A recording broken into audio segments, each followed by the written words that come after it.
ಹುಟ್ಟುವಾಗ ಹೆಣ್ಣು ಮಗು ಆ ನಂತರ ಬೇರೆ ಹೆಣ್ಣು ಈಗ ಹುಟ್ಟುವಾಗ ಈಕೆ ತಂದೆ ತಾಯಿ ಅವಳಿಗೆ ಒಳ್ಳೆ ವಿದ್ಯೆಯನ್ನು ಕಲಿಸಿದ್ರು, ಒಳ್ಳೆಯ ಗಂಡಸನ್ನು ಹುಡುಕಿ ಇವಳಿಗೆ ಮದುವೆಯನ್ನು ಮಾಡಿದ್ರು. ಮಾಡಿದ್ರು ಅಷ್ಟರವಾಗಿ ಇವಳ ಜೀವನ ಸುಗಮದಲ್ಲಿ ಸಾಕ್ತಿತ್ತು. ಆದರೆ ಮದುವೆ ಆದ ಬಳಿಕ ಗಂಡನ ಮಿತ್ರ ಸೇರಿಕೊಂಡ್ರು. ಒಂದು ಪರಿಚಯ ಆಯಿತು, ಪರಸ್ಪರ ಪರಿಚಯ ಆಯಿತು. ಒಬ್ಬರೋಗಿ ಇಬ್ಬರಾಯ್ತು, ಇಬ್ಬರೋಗಿ ಮೂವರಾಯ್ತು, ಮೂವರೋಗಿ ನಾಲ್ವರಾಯ್ತು, ನಾಲ್ವರೋಗಿ ಅನೇಕರಾಯ್ತು.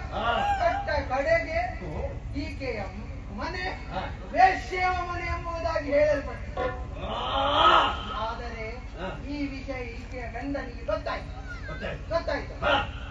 ಆದ್ರೆ ಈಕೆ ಗೊತ್ತಾಯ್ತಲ್ಲ, ನನ್ನ ಗಂಡನಿಗೆ ಗೊತ್ತಾಯ್ತೆಂತು ಇವಳು ಅವನನ್ನು ಸೇರಿಕೊಂಡು ಹೇಗಾದ್ರೂ ಮುಗಿಸಬೇಕೆಂಬುದಾಗಿ ಹೇಳಿ ಊಟದೊಂದಿಗೆ ವಿಷವನ್ನು ಬೆರೆಸಿ ಅವನಿಗೂ ಕೊಟ್ಟದ್ದು, ಇವಳು ತಿಂದದ್ದು. ಆದರೆ ಇಲ್ಲ ಅವಳು ಕೆಟ್ಟದ್ದು.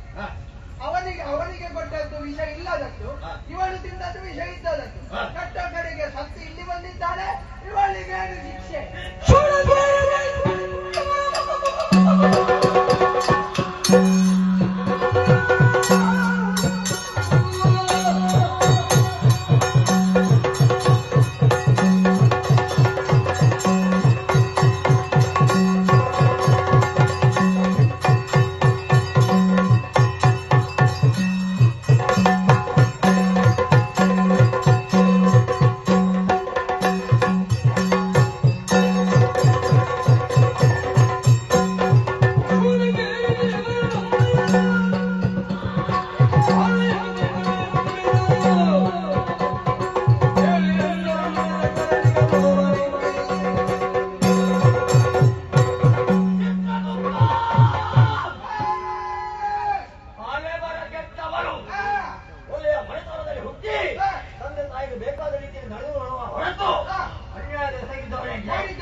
ಇವರಿಗೆ ಸರಿಯಾದಂತಹ ಶಿಕ್ಷೆಯನ್ನು ಕೊಡಲೇಬೇಕು. ಇವರು ಬಯಸಿದ್ದು ಹುಡುಗನನ್ನು. ನಮ್ಮಲ್ಲಿ ಕಬ್ಬಿಣದ ಒಂದು ಇವರ ರೀತಿಯ ಒಂದು ಪ್ರತಿಬಿಂಬವನ್ನು ತಯಾರಿಸಬೇಕು. ಅಷ್ಟು ಮಾತ್ರವಲ್ಲ, ಅದನ್ನು ಬೆಂಕಿಯಲ್ಲಿ ಇಡಬೇಕು. ಚೆನ್ನಾಗಿ ಬಿಸಿ ಆಗಬೇಕು. ಕೆಂಪು ಕೆಂಪು ಕೆಂಪು ಕೆಂಪು ಕೆಂಪು ಕೆಂಪು ಆಗಬೇಕು. ಇವರನ್ನು ಪಡೆದುಕೊಂಡು ಹೋಗಿ ಆವಾಗ ಹುಡುಗರ ರೀತಿಯಲ್ಲಿ ಮಾಡಬೇಕು. ಹೋಗಿ ಅಪ್ಪೆ ಇಟ್ಕೊಳ್ಬೇಕು.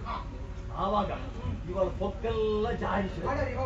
ಒಂದು ವೇಳೆ ಅಷ್ಟು ಸಾಲಿದ್ದರೆ ಕುಡಿತಿರುವಂತ ಎಣ್ಣೆಯ ಬಾಳಕ್ಕೆ ಮುಳುಗಿಸಿ